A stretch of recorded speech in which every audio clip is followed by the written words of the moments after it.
સુરતના ઉધનામાં જરી બનાવતી ફેક્ટરીમાં ચોંકાવનારી ઘટના સામે આવી છે. સુરતના ઉધનામાં જરી બનાવવાની ફેક્ટરીમાં ચોંકાવનારી ઘટના સામે આવી છે, જ્યાં એક 42 વર્ષીય મહિલાની સાડીનો છેડો લિફ્ટમાં ફસાઈ જતા દુર્ઘટના સર્જાઈ હતી, જેમાં તેમનું કરુણ મોત નીપજ્યું હતું. સમગ્ર મામલે પોલીસ સ્ટેશનનો સ્ટાફ ઘટનાસ્થળે પહોંચ્યો હતો. મૃતદેહને બહાર કાઢી પોસ્ટમોર્ટમ માટે હોસ્પિટલ ખાતે મોકલી આપ્યો હતો. મળતી માહિતી મુજબ સુરતના ઉધના વિસ્તારના ઇન્ડસ્ટ્રીયલ સોસાયટીમાં મૂળ બિહારના નાલંદા જિલ્લાના વતની પિંકી કુમારી વિરેન્દ્ર પ્રસાદ જરીની ફેક્ટરીમાં કામ કરતા હતા. હાલ પિંકી કુમારી સુરતના નવા ગામ ડિંડોલી વિસ્તારમાં રહેતા હતા. જરીની ફેક્ટરીની લિફ્ટનો ઉપયોગ કરી પિંકી કુમારી ઉપરના માળે જઈ રહ્યા હતા, ત્યારે અચાનક મહિલાનો સાડીનો છેડો લિફ્ટમાં ફસાઈ ગયો હતો, જેમાં મહિલાનું માથું લિફ્ટના દરવાજા અને ફ્લોર વચ્ચે દબાઈ જતા ઘટનાસ્થળે જ મોત નીપજ્યું હતું. સમગ્ર ઘટનાને લઈને રહીશોમાં ગભરાટ ફેલાયો છે, જ્યારે ફેક્ટરીમાં શ્રમિકોની સુરક્ષા અને લિફ્ટની જાળવણીને લઈને યોગ્ય પાલન કરવામાં આવ્યું હતું કે નહીં,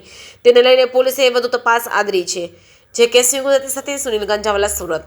આજે તારીખ 24/8/2025 સવારે 8:30 વાગ્યાના સુમારે ઉધના સોલાપુર કમ્પાઉન્ડ જે છે એમાં બજરંગ ડાઇંગની બાજુમાં પ્લોટ નંબર 21 શુભલક્ષ્મી જરીના કારખાનામાં એક બનાવ બનેલ હતો. એમાં જે એક મહિલા છે પિંકી વિરેન્દ્ર પ્રસાદ, કે જેમની ઉંમર આશરે 45 વર્ષ છે, આ મહિલા જરીના કારખાનામાં છેલ્લા 6-1 માસથી ત્યાં આગળ કામ કરી રહ્યા હતા.